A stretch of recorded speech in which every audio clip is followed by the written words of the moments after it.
बिन देखे मोहम्मद पर कुर्बान ज़माना है।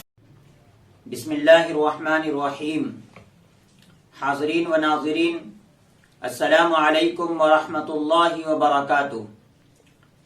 एहतिकाफ के सिलसिले में दो चार बातें आपके सामने इससे पहले वीडियोस और पैगामात में रखी गई थी।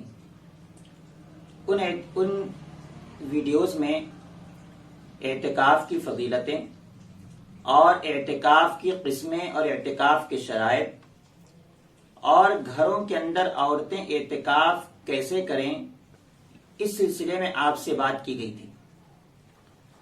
आज के इस मौके पर आपसे ये बताया जा रहा है कि एहतिकाफ का मकसद क्या है। मस्जिदों में एहतिकाफ किया जाता है, औरतें घरों में एहतिकाफ बैठती हैं। एहतिकाफ का क्या मकसद है? हजरत अबू सईद खुदरी रज़ियल्लाहु तआला अन्हु की एक रिवायत है कि रसूलुल्लाह सल्लल्लाहु अलैहि वसल्लम पहले रमजानुल मुबारक में दरमियान के अशरे में एहतिकाफ बैठा करते थे, यानी 11 रमजान से 20 रमजान तक। एक मर्तबा हजरत मोहम्मद सल्लल्लाहु अलैहि वसल्लम 21वीं ताक रात में भी एहतिकाफ बैठे।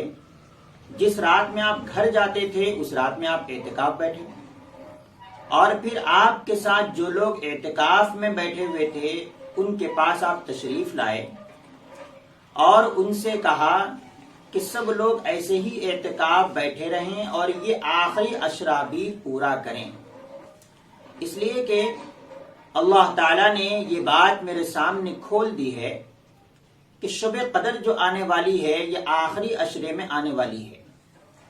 लेकिन अल्लाह ताला ने मुझे शब कदर बतलाकर भुला दी और यूं कहा कि अब इसे रमजानुल मुबारक के आखिरी अशरे में तलाश किया करो। तो एहतिकाफ बैठने का इस रिवायत की रोशनी में उलमा एक फरमाते हैं कि एहतिकाफ बैठने का सबसे बड़ा मकसद एक ये भी है कि शब कदर का मिल जाना।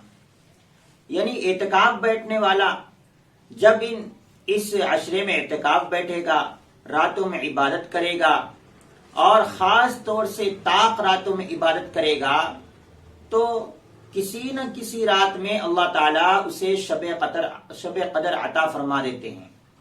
और ये बात आप जानते हैं कि शब कदर किस कदर बड़ी फजीलत वाली रात है। अल्लाह ताला ने कुरान करीम के अंदर मुस्तकिल एक सूरत शब कदर के सिलसिले में नाजिल फरमाई है।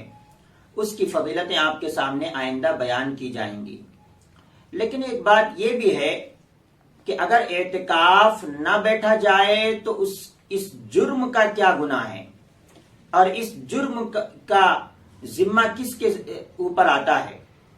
तो शरीयत के अंदर ये बात बताई गई है कि अगर किसी बस्ती और किसी गांव के अंदर ये आखिर अशरे वाला जो एहतिकाफ है रमजान में जो किया जाता है, अगर कोई एहतिकाफ न बैठे, पूरे गांव में से कोई एहतिकाफ न बैठे, तो याद रखना चाहिए कि सारे के सारे गांव के मुसलमान इस जुर्म के गुनहगार होंगे और इस जुर्म के जिम्मेदार होंगे। इसलिए हम अपनों में से किसी एक को तैयार करें, या इस कदर बड़ी फजीलत की बात कि 2 हज और 2 उम्रों का सवाब अल्लाह ताला इसमें देते हैं। खुद नौजवान हो कि बूढ़े हो, मर्द हजरात में से किसी एक को जो है तैयार होना चाहिए। एक बात यह है कि मौजूदा हालात में एहतिकाफ किस तरीके से बैठा जाए। दोस्तों, ये बात याद रखनी चाहिए कि मौजूदा हालात में हुकूमत की जानिब से 5 आदमियों के लिए मस्जिदों में जाने की इजाजत है। ऐसा बिल्कुल नहीं है कि मस्जिद को जाया ही ना जाए। ये एक आसान मसला है और ऐसा मसला एहतिकाफ का नहीं है कि 10 आदमी बैठना जरूरी है, 15 आदमी बैठना जरूरी है। किसी गांव की एक मस्जिद में एक आदमी के एहतिकाफ बैठने से भी सबके जिम्मे से वो सुन्नत अलल किफाया अदा हो जाता है।